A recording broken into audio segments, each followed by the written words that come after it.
तो अब क्या देखो, हमारे पास है अणुसंख्य गुणधर्म।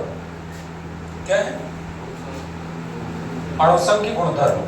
तो अणुसंख्य गुणधर्म में हमको क्या ध्यान में रखना है, और ये अणुसंख्य गुणधर्म होता क्या है, इसके विषय में सोचो, है ना। जैसे अणुसंख्य लिखा है, तो अणुसंख्य को यदि संनिवेशित करोगे तो क्या दिखाई देता है? अणु प्लस संख्या, मतलब कि अणुओं की संख्या वाला गुणधर्म क्या कहलाता है? अणुसंख्य गुणधर्म कहलाता है ना। अब किसकी अणुओं की संख्या? ये जो सेकंड चैप्टर है, सेकंड चैप्टर पूरी तरीके से विलियन पर आधारित है। जो किसकी बात करता है? ये सिर्फ विलियन की बात करता है। अब विलियन में भी आप जानते हैं कि विलेय विलायक इन दोनों का क्या रहता है? सम्मिश्रण रहता है। आप यह भी जानते हैं कि विलेय विलायक क्या है, कि इसमें आप बार बार देखते हैं कि विलेय की जो भौतिक अवस्था है वो ठोस हो सकती है, द्रव हो सकती है, अथवा गैस हो सकती है। और विलायक क्या रहता है? मुख्य तौर पर आप देखते हैं द्रव अवस्था में रहता है। हम लगभग इसके आसपास घूम रहे हैं बार बार, ठीक है। तो हम क्या कर रहे हैं? हम पढ़ रहे हैं अणुसंख्य गुणधर्म। इसको अंग्रेजी में कहते हैं कॉलिगेटिव प्रॉपर्टीज। क्या बोलते हैं इसको? कॉलिगेटिव। कॉलिगेट तुम लोगों ने सुना?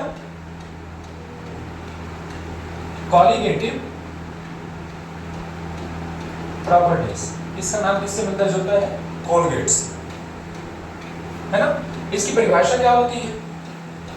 इसका अणुसंख्य गुणधर्म है, क्या होता है कि विलयन के कुछ ऐसे गुण होते हैं जो विलेय की संख्या पर निर्भर करते हैं। विलयनों के कुछ ऐसे गुण जो निश्चित आयतन पर विलेय के कणों की संख्या पर निर्भर करते हैं, क्या कहलाता है? अणुसंख्य गुणधर्म कहलाता है। एक बार और बोल देता हूं, विलयन के कुछ ऐसे गुण जो निश्चित आयतन पर विलेय के कणों की संख्या पर निर्भर करते हैं, विलयन का अणुसंख्य गुणधर्म कहा जाता है। विलेय के कण कैसे हो सकते हैं? विलेय के कण अणु, परमाणु या आयन कुछ भी हो सकता है ना। अणुसंख्य गुणधर्म मतलब क्या है भाई? हमने परिभाषा डाली, हमने परिभाषा बताई कि विलयन का अणुसंख्य गुणधर्म बोला, लेकिन विलयन में हमने परिभाषा क्या डाल दी? विलेय का अणुसंख्य, विलेय के कणों की संख्या पर निर्भर करती है। विलयन के कुछ गुण, विलयन के कुछ ऐसे गुण जो विलेय के कणों की संख्या पर निर्भर करते हैं, क्या कहलाते हैं? अणुसंख्य गुणधर्म कहे जाते हैं। लिख लीजिए परिभाषा। विलयन के कुछ ऐसे गुण जो निश्चित आयतन पर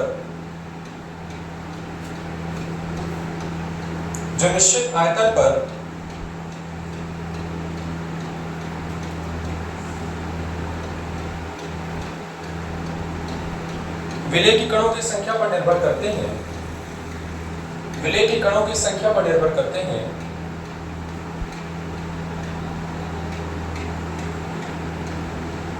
अणुसंख्य गुणधर्म कहे जाते हैं।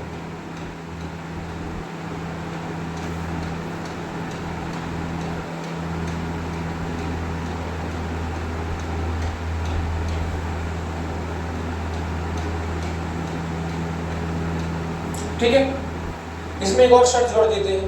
शर्त ये जोड़ देते हैं कि जो कि इसमें हमको बिल्कुल अंधे बन जाना है। जो विलयन का जो गुण रहेगा, विलयन के गुण को कौन प्रभावित करेगा? सिर्फ अणु प्रभावित करेगा। और अणु कैसे प्रभावित करेगा? अणु की संख्या प्रभावित करेगी। कौन सी अणु? विलेय की अणु की। विलेय की अणु की संख्या सिर्फ प्रभावित करेगी, ना कि उसकी संरचना और संगठन प्रभावित करेगी। संरचना और संगठन का मतलब क्या है? कि जैसे हम क्या मान के चलते हैं कि a + b है कोई, उसने क्या तैयार किया है? a × b तैयार किया है। a × b क्या है? विलयन है। a × b क्या है? इसमें विलयन है। और a + b हमने माना है कि a इसमें क्या है? विलेय है, और b इसमें क्या है? विलायक। दोनों ने मिलकर क्या तैयार किया है? a × b, ये विलयन तैयार किया है। ठीक है। हमारे पास एक दूसरा जो एक और हम सोचते हैं, इमेजिन करते हैं, अजम्पशन करते हैं कि हमारे पास a + c था, उसने जाके क्या बनाया है? a × c। दोनों अलग अलग प्रकार के विलयन हैं। एक में क्या है? a + b है, b इसमें क्या है? विलायक है। दूसरे वाले में क्या है? a विलेय है, c क्या इसमें? विलायक है। जाके क्या बनाया इसने? a × c बनाया है। दोनों में आप क्या देख रहे हैं कि सेम सेम क्या है, ए विलय, और दोनों में क्या डिफरेंट है, विलायक डिफरेंट। बी और सी इसमें क्या है, विलायक है, और ए क्या इसमें है, विलय। ठीक है ना। विलय को अंग्रेजी में कहते हैं सॉल्यूट, क्या कहते हैं, सॉल्यूट, और विलायक को क्या कहते हैं अंग्रेजी में, सॉल्वेंट कहते हैं। क्या बोलते हैं, सॉल्वेंट, सॉल्यूट एंड सॉल्वेंट। ठीक है, थोड़ी सी बात समझ में आई इसमें। अब हम ये कहेंगे, अब हम क्या बोले, ये कहेंगे कि ए यहाँ पे जो विलय है, इसके जो कणों का आकार था, जो साइज था, वो कैसा था, थोड़ा सा बड़ा था। मतलब इसके कणों का आकार कैसा है, बड़ा है, और ये वाला जो ए है ये कैसा है, ये छोटा है। इसमें ए की जो संख्या है, मान लीजिए कि 10,000, कितनी है, 10,000, और इसमें जो है तो इसकी भी संख्या क्या है, 10,000 मान। दोनों के आकार में अंतर है, दोनों के आकार में अंतर है, लेकिन मात्रा या संख्या कैसी है इसकी, समान। ठीक है, तो जो गुण होंगे दोनों क्या समान रूप से प्रभावित करेंगे, बी और सी को। ठीक है ना, बी और सी के जो गुण होंगे उनको समान रूप से प्रभावित करेंगे। इससे बड़े या छोटे होने से कोई मतलब नहीं रहेगा कि रासायनिक संगठन कैसा है कि इसमें कार्बन मिला था, इसमें हाइड्रोजन मिला था, ऐसा कुछ भी नहीं होता है। ठीक है ना, इसमें कार्बन मिला था, इसने ज्यादा प्रभावित किया, इसमें हाइड्रोजन मिला था, इसने कम प्रभावित किया। रासायनिक संगठन का मतलब ये है कि उदाहरण के तौर पर जैसे आप देखते हैं कि C6H12O6, एक तरफ आपके पास ये विलय है, ग्लूकोज, कौन, ग्लूकोज का फॉर्मूला। दूसरी तरफ आप सोच रहे हैं कि आपके पास मान लीजिए इधर क्या CO2 है, आपके पास आपने CO2 प्लस H2O यहाँ पे किया है, और यहाँ पर आपने क्या किया है, C6H12 प्लस H2O किया है। ठीक है, मात्रा मान के चलिए कि यहाँ पे ग्लूकोज के जो कणों की संख्या कितनी है, हम मान के चलते हैं कि 10,000 है, यही वाला लेके चलते हैं, और इसकी भी कितनी मात्रा है, 10,000 उदाहरण के तौर पर।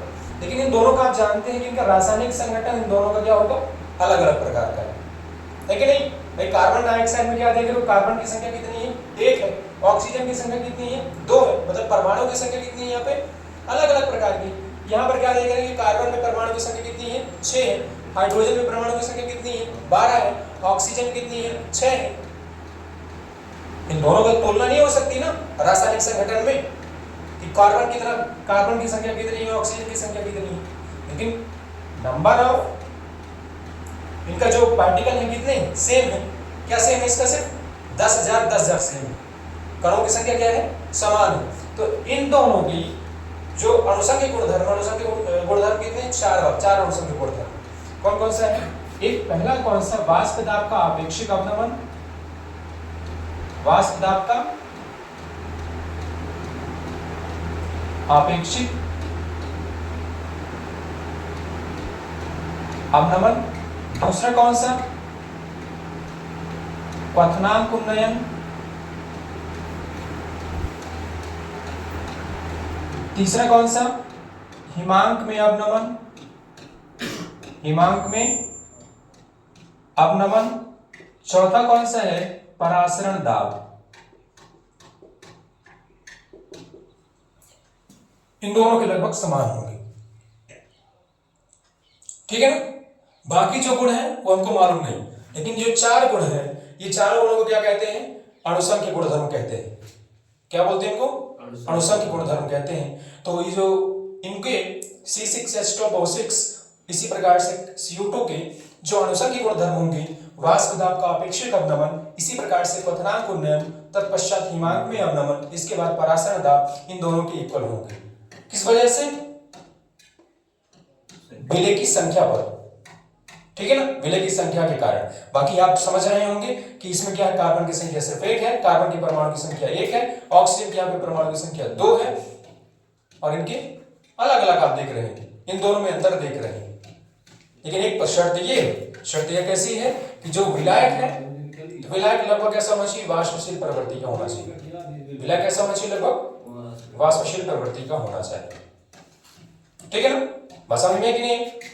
तो हमें परिभाषा के लिए है, नीचे लिख लीजिए अणुसंघ गुणधर्म निम्न प्रकार के होते हैं।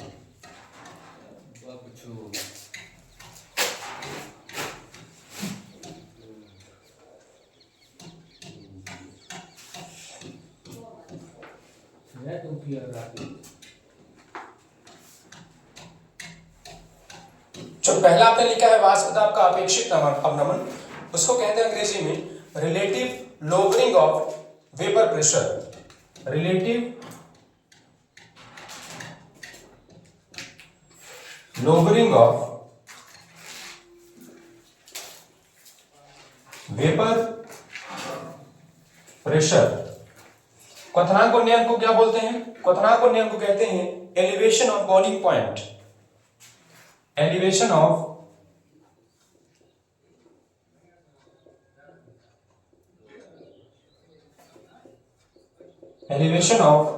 Boiling point. इसके बाद हिमांक में अवनमन है, तो हिमांक में अवनमन को कहते हैं depression of freezing point. Depression of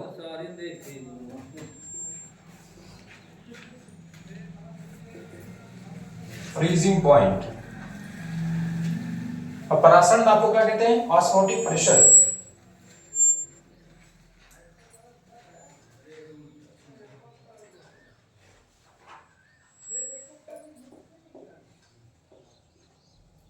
osmotic pressure. ये चार कौन से हैं? अणुसंघ गुणधर्म हैं।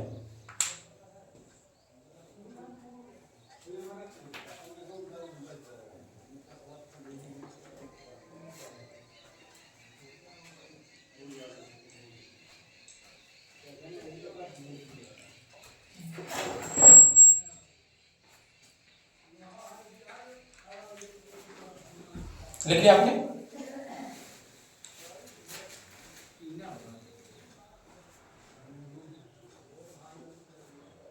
अब थोड़ी सी कहानी और स्पष्ट बता देता हूं, स्पष्ट कर देता हूं कि आपने जो चारों के नाम लिखे हैं, वाष्प दाब का अपेक्षित अवनमन, क्वथनांक में उन्नयन, हिमांक में अवनमन, परासरण दाब, इनका शब्दशः मतलब भी समझ लीजिए।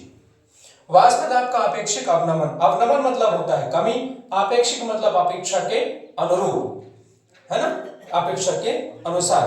तो जब वाष्प दाब का जब अपेक्षा के अनुसार कमी होती है तो उसको क्या कहते हैं? वाष्प दाब का अपेक्षित अवनमन। इसी प्रकार से क्वथनांक उन्नयन, उन्नयन का मतलब होता है वृद्धि होना, बढ़ना। तो क्वथनांक जब बढ़ जाता है तो उसको क्या कहते हैं? क्वथनांक किसको कहते हैं? कि ऐसा ताप जिस पर कोई द्रव उबलना शुरू हो जाता है, उसको क्या कहते हैं? क्वथनांक, है ना। हिमांक में अवनमन, अवनमन अभी हमने बता दिया, कमी होना। अवनमन का मतलब क्या होता है? कमी होना। तो हिमांक में अवनमन का मतलब क्या है? हिमांक का मतलब ऐसा ताप जिस पर कोई द्रव जम जाता है, ऐसा ताप जिस पर कोई द्रव जम जाता है, वो क्या कहलाता है?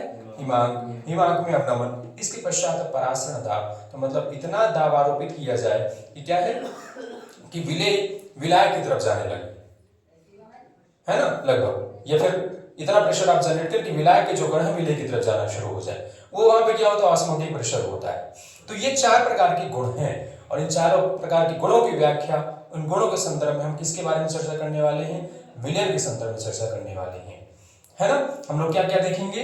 जिससे वाष्प दाब, सबसे पहले हम लोग क्या देखेंगे? परिभाषा देखेंगे, वाष्प दाब कहते किसे हैं। वाष्प दाब को पढ़ने के बाद हम लोग वाष्प दाब का अपेक्षित अवनमन से रिलेटेड राउल्ट का नियम पढ़ेंगे। किसका नियम? राउल्ट का नियम पढ़ेंगे। राउल्ट के नियम में क्या चीजें हैं भैया कि राउल्ट का नियम पढ़ना क्यों जरूरी है? क्या होता है कि सबसे पहले जैसे वाष्प दाब है ना, ये वेपर प्रेशर है, तो वेपर प्रेशर के बारे में समझेंगे कि अगर किसी द्रव को, अगर मान लीजिए किसी विलयन को गर्म किया जाता है, तो विलयन को गर्म करने के साथ साथ आप क्या देखते हैं भाई? डेली लाइफ घरों में देखते होंगे आप लोग कि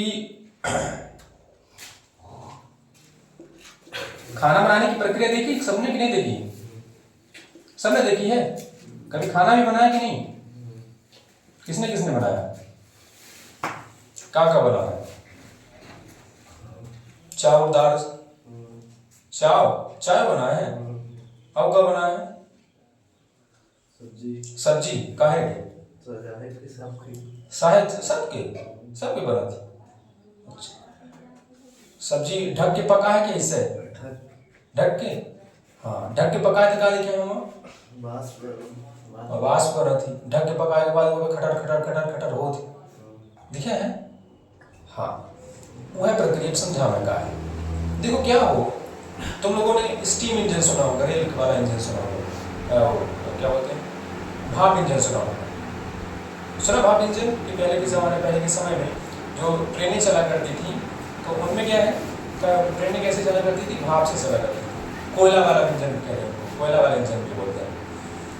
क्या किया जाए कि ये कोई विलियन है, क्या कोई विलियन है। इस विलियन में क्या किया जाए कि जो पात्र है, पात्र को पूरी तरीके से क्लोज कर दिया जाए, पूरी तरीके से बंद कर दिया जाए, और नीचे से पर्याप्त टेम्परेचर दिया। टेम्परेचर मतलब तापमान दिया जाए, आग जला दी जाए।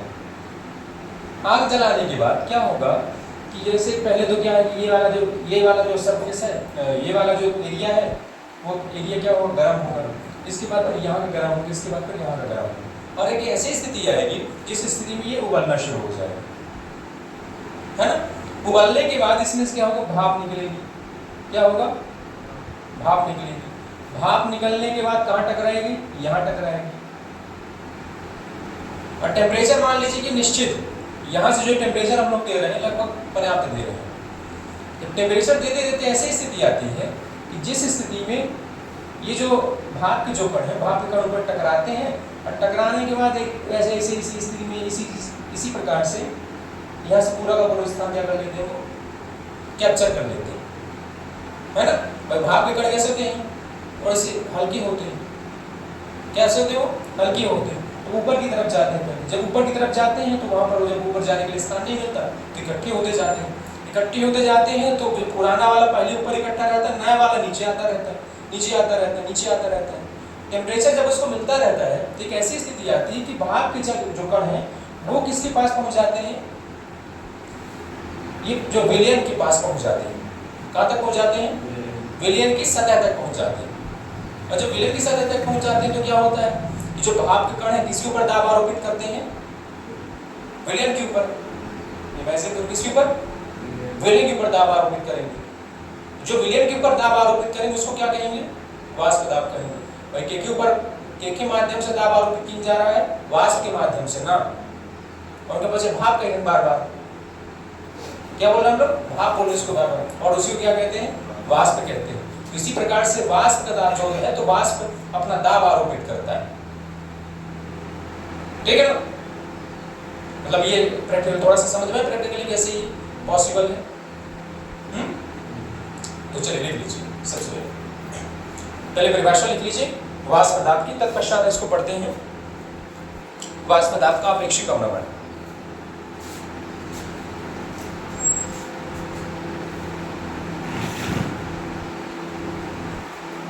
लिखो।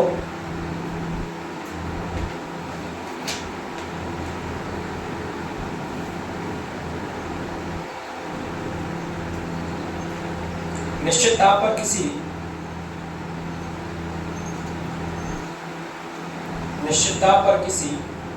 द्रव के पृष्ठों के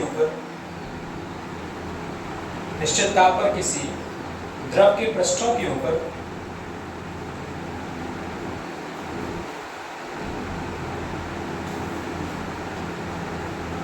द्रव के साथ साम्यावस्था में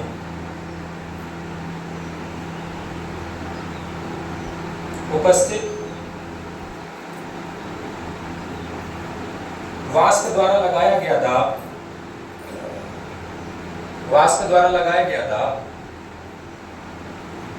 वाष्प दाब कहलाता है।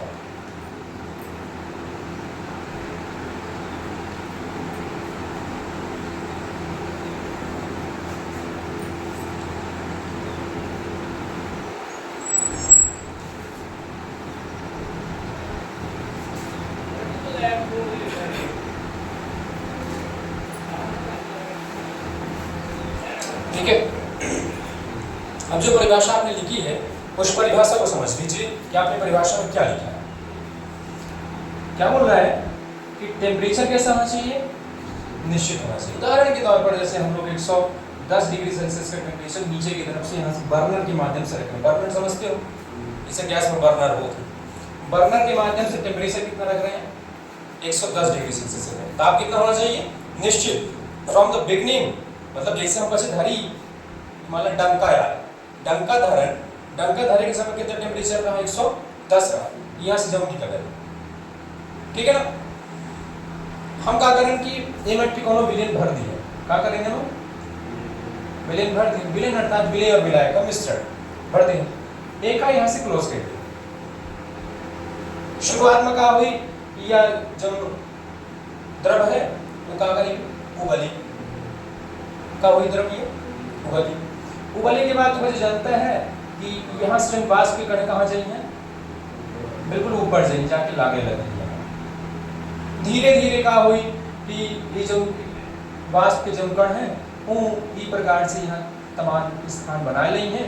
अब बीच में जो स्पेस रही तो वो पूरी तरीके से फिल हो जाएगी। जो गैप बीच में है तो वो क्या हो जाएगी, पूरी तरीके से ये फिल हो जाएगी, है ना, भर जाएगी। यह प्रकार से प्रक्रिया चलत रही। कितना टेम्परेचर दे रहा है, टेम्परेचर न कम करेगा न ज्यादा करेगा। धीरे धीरे ऐसी परिस्थिति हुई कि जो वाष्प के कण है और नीचे जो द्रव है वो लगभग एक दूसरे के नजदीक आ जाए, क्या हो जाए, एक दूसरे के लगभग नजदीक आ जाए। और नजदीक आने के बाद कुछ ऐसा परिस्थिति आई कि बिल्कुल द्रव के कण नीचे हो जाएंगे, ऊपर के दिखा हो जाएंगे, और वाष्प के कण अलादी की वाष्पन एकत्र नहीं हो सके। अब ऐसा परिस्थिति हो जाए कि जब वाष्प के कण ऊपर गति नहीं जा सके, ऐसा परिस्थिति आ सकती। और वो परिस्थिति कहते हैं साम्यावस्था। क्या कहते हैं, साम्यावस्था, इक्विलिब्रियम स्टेट कहते हैं। जौने अवस्था में वाष्पन अभाव नहीं हो सके तो क्या कहा जाए, साम्यावस्था कहा जाए। साम्यावस्था का समझा दे, डेली लाइफ में समझा दे। मान के चला जैसे दो मित्र है, शुरुआत में बहुत मित्रता रही, बीच में क्या होगी, शत्रुता होगी, ठीक। दोनों एक दूसरे के गला उतारे खातिर का बिल्कुल तैयार बैठे। उतने में कोनो बड़ा मन नहीं आवा, और बीच में क्या करे, दोनों के बीच में बड़े समझौता करवा दी। समझौता जब करवाए दी तो दोनों के बीच में क्या हो गया, शांति स्थापित हो गई। अब कह दिएगा कि न दत्ता बढ़िए है आगे, वो कह देंगे न दत्ता बढ़िए है आगे, बीच में स्थान में बिल्कुल खड़े हो जाइए। आगे जो बढ़ा है तो ठीक ना हो, तो तू दबाव में क्या हो गया, प्रेशर में क्या हो गया, तू अपने अपने स्थान में कांस्टेंट हो गया। तो वह स्थान वह अवस्था का हम कहा जाए साम्यावस्था कहिए। यही स्थिति यहाँ पर होती है कि जहाँ पर अब और ज्यादा वाष्पन, द्रव का और ज्यादा वाष्पन नहीं हो सकता है, वो क्या कहलाता है, वो साम्यावस्था कहलाता है। अब साम्यावस्था की इस स्थिति में ये वाष्प द्वारा द्रव पर जो लगाया गया दाब होगा वही क्या होगा, वाष्प दाब होगा। वही आपने लिखा है ना, समझ में आई बात, ठीक है। चलिए अब लिख लिया, वाष्प दाब किसे कहते हैं,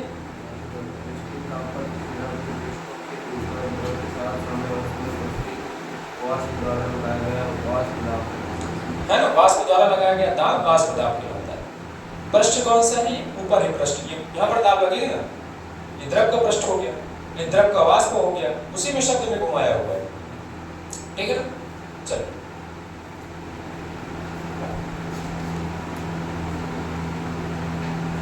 वाष्प दाब में अपनमन,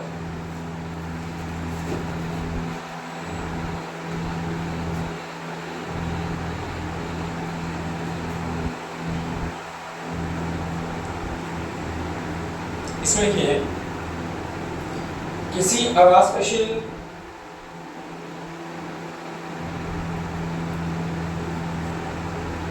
विलेय पदार्थ के कारण, किसी अवाष्पशील विलेय पदार्थ के कारण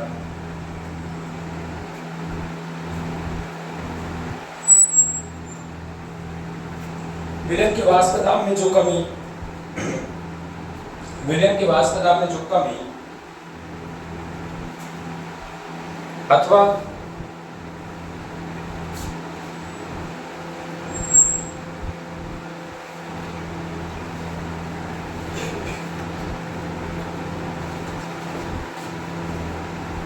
जो कमी अथवा अवनमन होता है,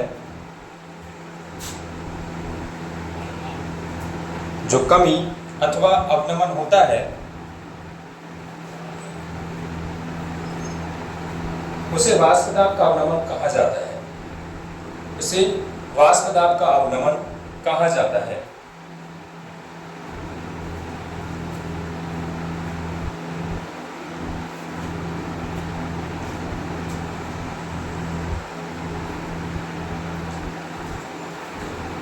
अब तो आपका बन के यह समझा दी, यह परिभाषा समझा दी, ठीक है। देख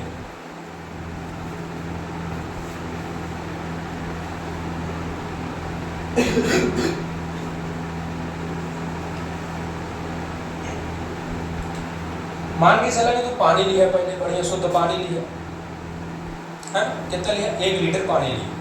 कितना? 1 लीटर पानी लिया। 1 लीटर पानी का तो बच्चे बढ़िया खौलाए, उबाले के बाद बहुत जल्दी आए कि का हो तो बच्चे मुँह दिखा जो ऐसे पानी चढ़ा दे खाना बनावत में तो बहुत जल्दी उबले लागत, ठीक है। और जो मान लो दाल गेहूँ चढ़ा तो बस समय लेते कि चावल दाल गेहूँ का उबाले या बनाने की कोशिश करें, बनाने की प्रक्रिया में तो का ज़्यादा समय लागत। अगर शुद्ध पानी में का करा के मनी चढ़ाए दे तो बहुत जल्दी उबले लागत हो, तो ऐसे ठीक है। तो वह बदल जाएगा कि शुरुआत में मुझे क्या करी कि स्टार्ट में प्रारंभिक तौर पर ये प्रारंभ में हम क्या करें कि ये पात्र है, इस पात्र में हमने क्या लिया? H2O लिया, वाटर लिया, ठीक है।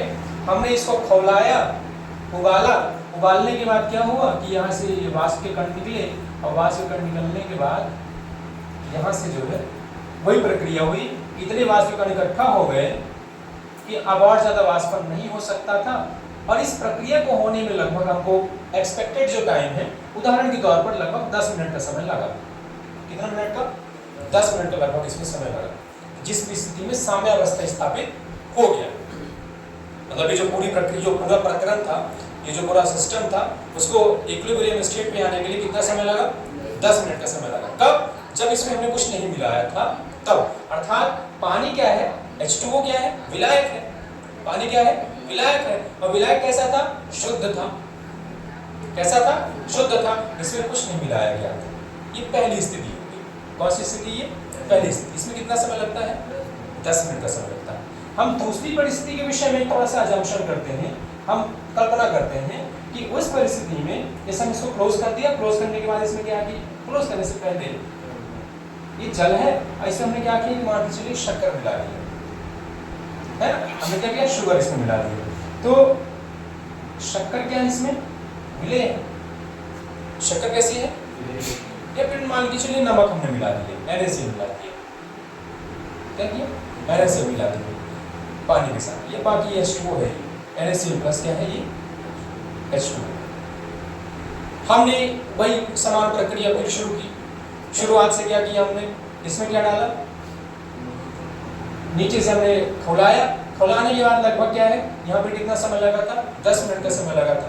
और उदाहरण के तौर पर यहाँ पर एक्सपेक्टेड जो टाइम है लगभग कितना मिनट का समय लग जाता है? 12 मिनट का टाइम लग जाता है। किसकी वजह से? NaCl की वजह से। तो इसके गुण कैसे प्रभावित हो रहे हैं? विलय की वजह से हो रहे हैं। यहाँ पे कुछ नहीं मिलाया था हमने, यहाँ पे क्या है? कुछ नहीं मिलाया था। हमने एक शब्द जोड़ा, अवाष्पशील विलय युक्त विलयन। अवाष्पशील बोले तो जिसका वाष्पन ना हो सकता। तो NaCl का वाष्पन हो सकता है क्या? नहीं हो सकता है। हम बच्चे कहा करें कि पानी बड़ी जो खारा पानी है, कहते हैं कि सोडियम क्लोराइड के कहा है कि वो नमक के कण है। लेकिन मान के चले कि कौनो ऐसा शरबत नहीं जो शरबत में कहा है कि बढ़िया नमक मिला हो, और का हम बच्चे कहा करी बढ़िया खौलाई अच्छे से करे, लेकिन बर्तन मंदिर में रह जाते नमक के कण, कहीं नहीं जाता है तो नमक के वाष्पन नहीं हो पावे। जल का उड़ जावा करत तो नमक का आया है अवाष्पशील विलय है, ओकर वाष्पन नहीं हो सके। अगर ये प्रकार के हम बच्चे विलय पदार्थ मिलाए थे तो विलय पदार्थ मिलावे के बाद विलयन की जो वाष्प पदार्थ रही हो का हो जाए कमी आवत है। जो कमी आवत है वो का कहावत है? अवनमन कहावत है। वाष्प पदार्थ का कहा जाता है का अवनमन कहा जाता है। परिभाषा समझ में आई दोनों की? पहले स्थिति में कहा रहा कि कि 10 मिनट के समय लागत रहा जौने में हम પછી विलेय पदार्थों प्रकार के विलेय पदार्थों में नहीं मिलाए रहे, जबकि दोसर परिस्थिति में का करे हमरा પછી विलेय पदार्थों में मिलाए दिया हमरा। ये प्रकार की परिस्थिति उत्पन्न है, ज्यादा समय लाग साम्यावस्था में आवे में। ठीक है, क्लियर? तो चलिए